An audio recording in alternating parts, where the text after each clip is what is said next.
three, one. Hi, everybody. I'm Val Hart. Welcome to the Real Dr. Doolittle Show, and we're going to have a great time with you today. I'm with my guest, Philippa Kingsley. I'm going to tell you more about her in just a minute, but let me first tell you a little bit about what we're doing here today. So, first off, I'm Val Hart again. I'm animal communicator to the stars. I've been called the Real Dr. Doolittle, best-selling author. I'm also the founder of the Heart System for solving problems with pets. And this is the first of a live interview series with my professional colleagues. And what our goal is to bring you into our world, to show you and teach you and open the channel up between you and your pet so that you can understand each other better. You can hear their wonderful voices. They can tell you when they're confused or are in pain. You can dialogue together. We can work with behavior problems, training problems, performance problems, health problems. Just about everything starts with the communication. So our goal is to bring you into our world, teach you something really wonderful that you can use with your pet, that hopefully you take away something great today that you can put to use. And I just want to say that our work, our passion with me and my colleagues, our passion is to really help you understand your animals, help them understand you, and help you learn how to speak their language. All right, let's see. Oh, the thing that I just want to be clear about is that for me, animals are teachers, they're healers, they're guides, they're angels. And when we learn to recognize, respect, and revere them for who they truly are, they help us become better people, better humans. And when we align with that, then we can help our world. And I believe we're all here to help our world, and our animals need us, and we need them. So, all right. You ready? All right, let me introduce my guest. So today, my guest is Philippa Kingsley. We're going to be talking about healing and spiritual essences with animal communication, healing and the spiritual essence for animal communication. Philippa is a professional animal communicator. She's a certified vortex healing divine energy practitioner, and she's a spirit medium. She's also the author of a wonderful book. It's called Rising Above Grief for People and Pets. She combines holistic healing and spirituality with her animal communication, and she blends a very powerful force of pure love and energy. Her specialties include helping heal the emotional earthquake of loss and grief experienced by losing a beloved companion animal or a farm animal. She's able to connect people with their pets in spirit after they have crossed over so that clients can gain more comfort and closure and peace from the loss and the pain. Her other specialty is working with rescue animals and their behavior issues that they may have carried forward from their previous life of abuse or other bad stuff. She uses animal communication and vortex healing to help the animal heal at the cellular system level and on a spirit level, and she helps her clients understand their background so that we can bridge, bond, overcome, and heal the past together. All right, you can find out more about Philippa on her website at healingpeopleandpets.com. Welcome, Philippa. I'm so glad you joined me today. So, welcome to the show. Great. It's great to be here. We finally got here. We made it. We made it. Oh, my God.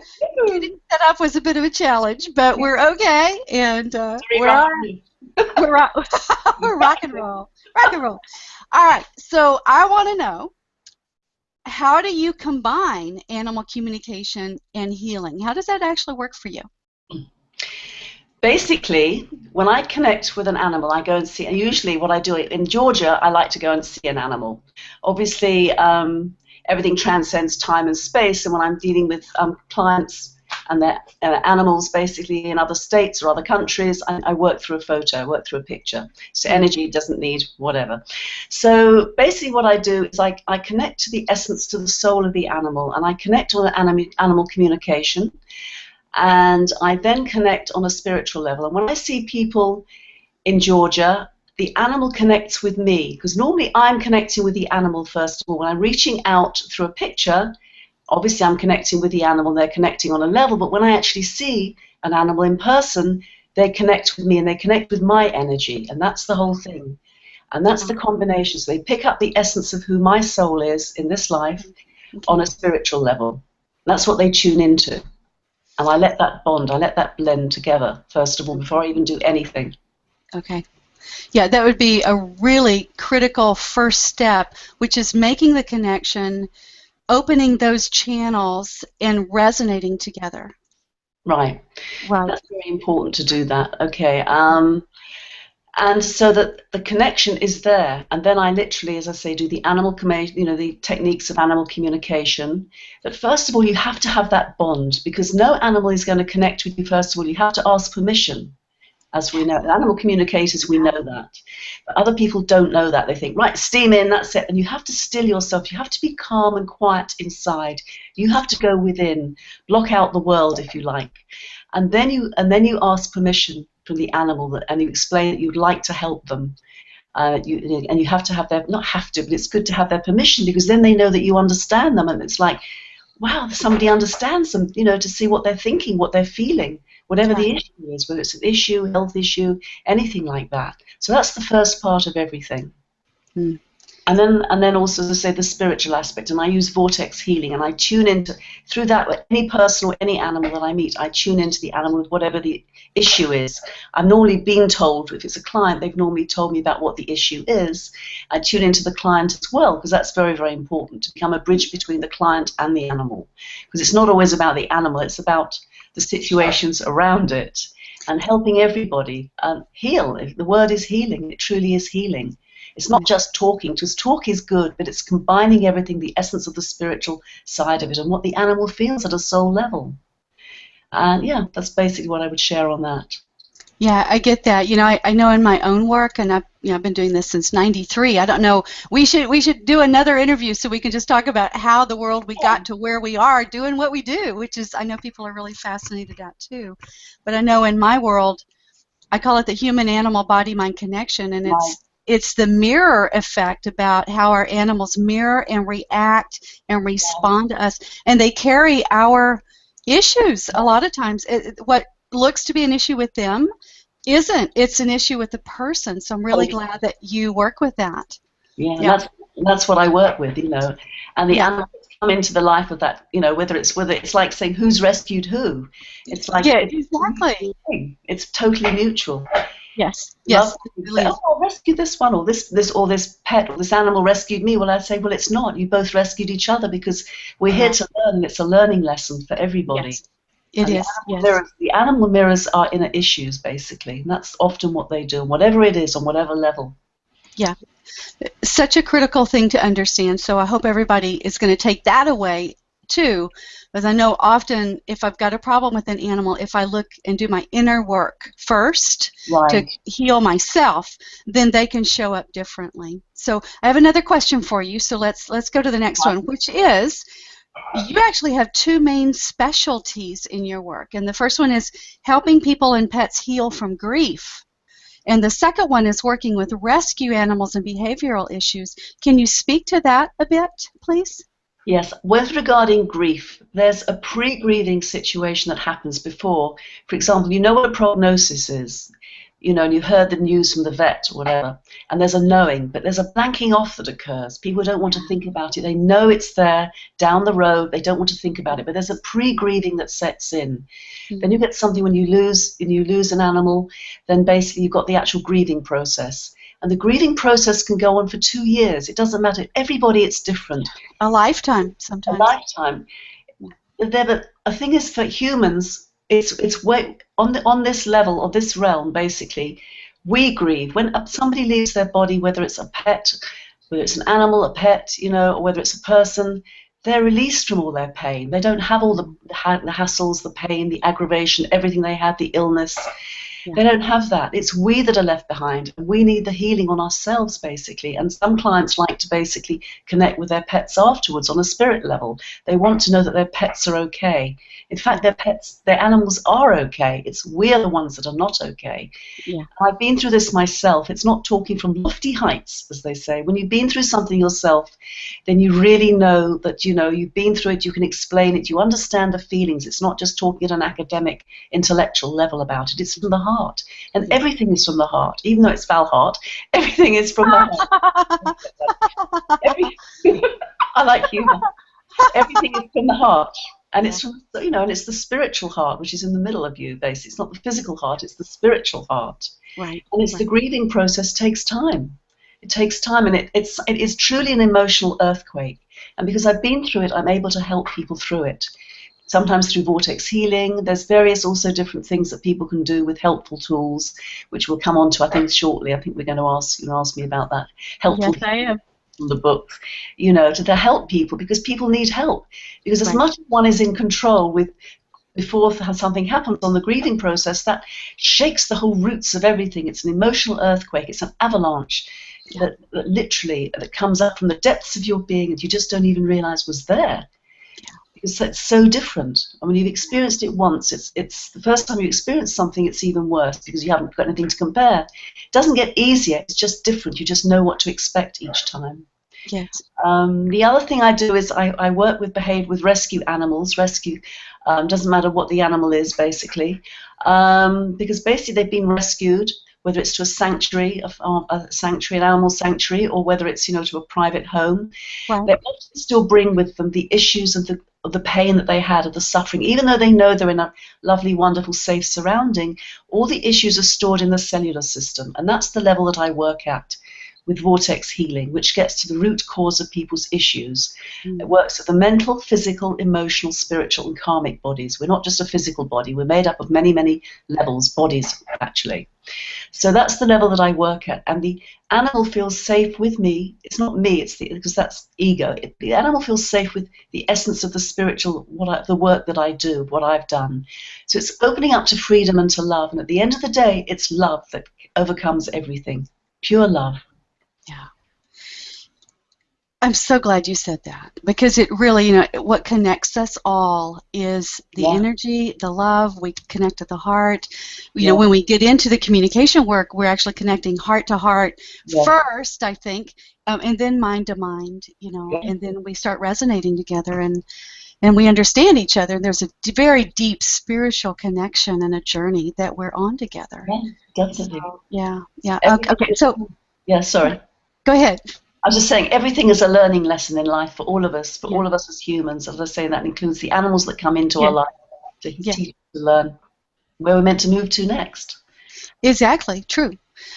So let's go in. You mentioned your book. Tell us a little more about your book. I know you have a really heartwarming story about why you wrote it.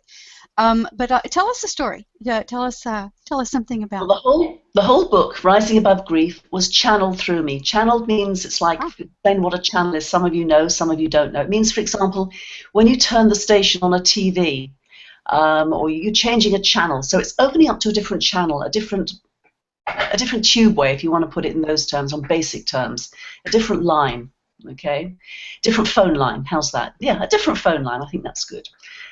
And then basically, so I was guided to write this book, and the people that guided me to write this book and to get into animal communication was, apart from my father, who passed, was also my beloved dogs, Foggy and Cosmo. Looking at a picture of them now.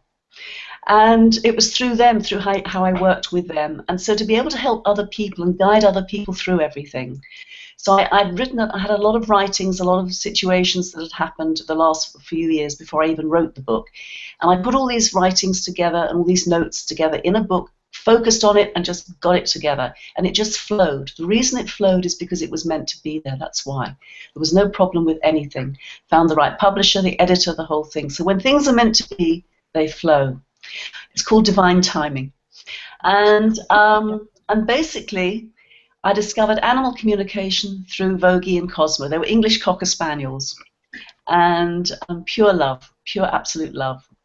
And that's how this book came to be written. And in the book, it's about 50-50. It's about loss, but it's not sad. There's no sadness there. It's just the process of what I went through, the grieving process. And with the dogs, there's about 50% in the book about the Vogie and Cosmo and their story. There's stuff in there about children and loss and grief. But it's also the main essence of the book is about love, caring, and sharing. And that's the essence of the book. It's not about, it's a sad, whatever it is.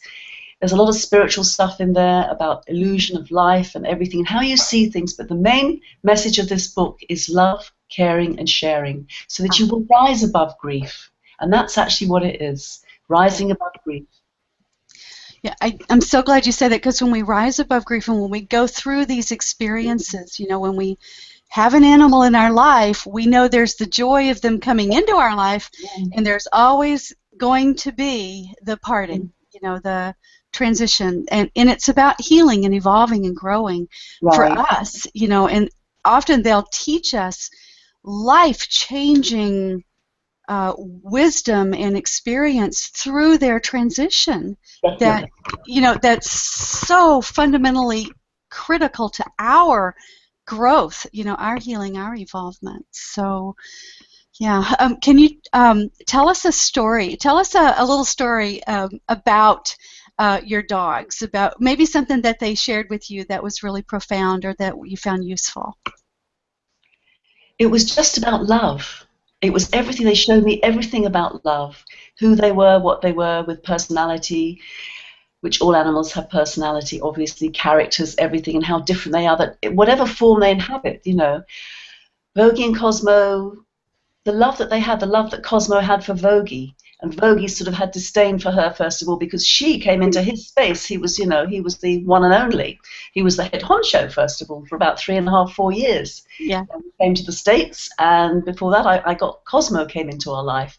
But he really loved her, but he didn't like her because he usurped his place, basically. But he really did love her, actually. Right. Beautiful, beautiful, beautiful, oh, beautiful. Go onto my website, you'll see that, yeah. Okay, yeah. And everybody go to their website, healingpeopleandpets.com. So, yeah, go ahead. Didn't want to interrupt, but yeah. Yeah. So, and as I say, you know, and then I discovered animal communication through them, funnily enough, after they'd passed. There's no coincidence in anything in life, absolutely none, because I'd been communicating on a different level. I just didn't know officially, and I needed to learn a few techniques, and this is what I was guided to do, and this is how I discovered animal communication. And the person I trained with also, she was the person, the right concept, the right thought, the right feeling for me that worked. Beautiful. Right. Wow, I love it. Do you have any inspiring stories you would like to tell us? I have one great story. I have two great stories. We love stories. Tell us stories. Yay. Well, this one was really interesting. This is actually very recent. I did a healing on a parrot. I love that, a parrot. Okay. A parrot, I know, very different. It's like, this was actually about 3 weeks ago. There was actually 2 parrots in the family. One of them was 30 years old, and the other one was 3 years old. Wow. It was the 30-year-old one that needed healing. And it was an amazing situation because the client actually contacted me and had met me about 8 years ago somewhere, and I was doing something. She met me somewhere anyway. We started talking. I told her what I was doing, and I went round there. And she told me the situation with the parrot. And the parrot, it was actually very sad. She loved this parrot, and she'd grown up with parrots as a child, actually. But prior to that, the parrot had been adopted in another family, and then they didn't have, when they had children, they didn't have time for it. But the one before that, the family before that, they found that the child, one of the boys in the family, a teenager in the family, had been abusing the parrot. So imagine this whole story of this parrot and the energy of everything. Apart from it, it's 30 years old now. So it's changed its whole energy around. It's not very happy at this stage, this parrot, actually, through things that have happened. Because in my client's life, things had changed. She'd got married, work things, you know, a lot of personal things had come into her life, various different things. But she still had this bond with the parrot, and this parrot had this total bond with her. Totally. So what we did, I went to the house, obviously, and I sat in the room where the 2 parrots were, and she explained about the parrots. The younger parrot, the 3-year-old, had become the, if you like, the child of the older parrot. It was very interesting. So I said to her, let's just sit, and we just sat. And I did vortex healing on this parrot, vortex healing is incredibly powerful. And it's not just a spiritual massage, it's much more than that. It gets to the root core of people's stuff, whatever the level is. And I did a lot of intense vortex healing on this parrot, and it was beautiful. And then it turned around, and I didn't go up to it at all because it didn't want that, and I knew that. I just sat there and I told her to sit here, and we sat. We spoke very quietly, and I explained to her, wanted to hear about the whole story of her life and everything that had happened, and she shared everything with me. And then I suggested what she should do to connect and rebond in practical terms with the parrot again. So the parrot and her could have that bond that they'd always had, even though the situation was different. She had somebody else in her life, her husband, and she was also going to have a baby as well. And also the fact that this parrot had a parrot friend, which parrots need anyway. We all need something of our own kind anyway. It just helps just to talk things out. Hello, what do you think? Right. So at the end of it, the parrot relaxed. You could see the parrot energy relaxed completely, and she turned her head and she connected with me. And I told her I was there to help her, so she knew that anyway. So the whole thing was very, very different. So I was there for a long time. I don't watch the clock when I do healings for pets at all. I was there for about 2 hours, actually. It was fine, whatever it takes. And then afterwards, it was relaxed and it was fine and it was happy. And afterwards, the other parrot flew around another one of the rooms. There's a picture of me on my website with the other 3-year-old parrot, actually. Oh, it's fun. Beautiful. Yeah. The other point is, afterwards, I connected with a client about a few days later, and I asked her how things were. She wrote this beautiful email that the parrot and her had connected. There was such a bond. They'd really connected and everything, and the whole attitude was different.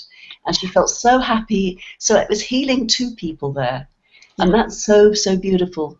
Oh, wow. The story. Yeah. That's awesome. I'm so glad you were able to facilitate, I find it so amazing because people will live and put up with such painful relationships with their animals, and, the bad behavior and the health and all that stuff, and, we don't even realize how bad it is until we finally get help, and then everything changes. Everything changes. It's opening up the spiritual heart, letting the barriers down, literally opening up the heart to somebody else, to another being. We're all beings. Right. Animal, anything. Yeah. So, Philippa, do you have a message that you would like to share with our audience? Anything from your heart that you would like to leave people with today? I've got 2 things. I'd like to say also about one thing in my book briefly, is that in there's helpful healing. Oh, yeah, you were going to teach a helpful healing tool. Yes, please. Helpful healing tool in the book, basically, which is one of the basic things. There's a whole list of things, and it's everything I've done myself. But I'm going to leave you with, I'm going to say there's 2 things from here which I would say. Make a memorial. Honor who your pet was and who it still is. It's just the physical body that's not there. Obviously, the soul and the love is still there. The physical body is not. Make a little memorial. Whatever you need to do, as a corner of the house, a corner of a room, whatever it is, whether it's, a picture, the leash, whatever it is that feels right for you, anything that your pet had. And you can also, I'm going to tell you something else, write a letter to your pet. That releases everything. It releases the stuff in you. It releases everything. When you look at it, it doesn't matter whether you want to keep it, tear it up, burn it, bury it. It doesn't matter. Each person's different, but just be true to yourself with whatever it is you need to do, and don't let anyone push you or push you around to get another pet. Take time to grieve the loss before you even consider bringing another animal into your life. And also, other pets in your life also grieve.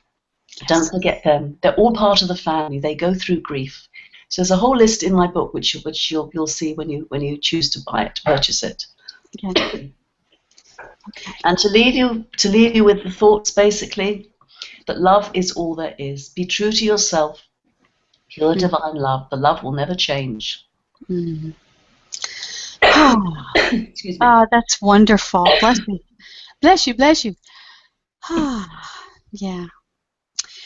All right, so let's go ahead and wrap it up. Thank you, first off, for that. Everyone be sure and check out Philippa's book. It is Rising Above Grief for People and Pets. Here's a copy of it again. It is really quite wonderful. It's a lot of lovely, wonderful healing tools in it. Get some water? We've choked her up, everybody. We choked her up. You can go to her website at healingpeopleandpets.com. Yeah, it definitely is time. The phones are ringing. It's where our little interlude is about complete. All right, so thank you for joining us today, everyone. You have been watching an episode of the Real Dr. Dolittle Show with me, your host, Val Hart, and my wonderful guest, Philippa Kingsley. Please don't keep us a secret. Tell your friends. Show us some love also by scrolling down and leaving us a comment. Give us some feedback. Let us know what you learned, what your takeaway is today. If you wanted something else, you can post another question. We're going to be looking for all of those. Promise to respond to each and every one. So scroll down right now and give us a comment. Give us some feedback. Show us some love.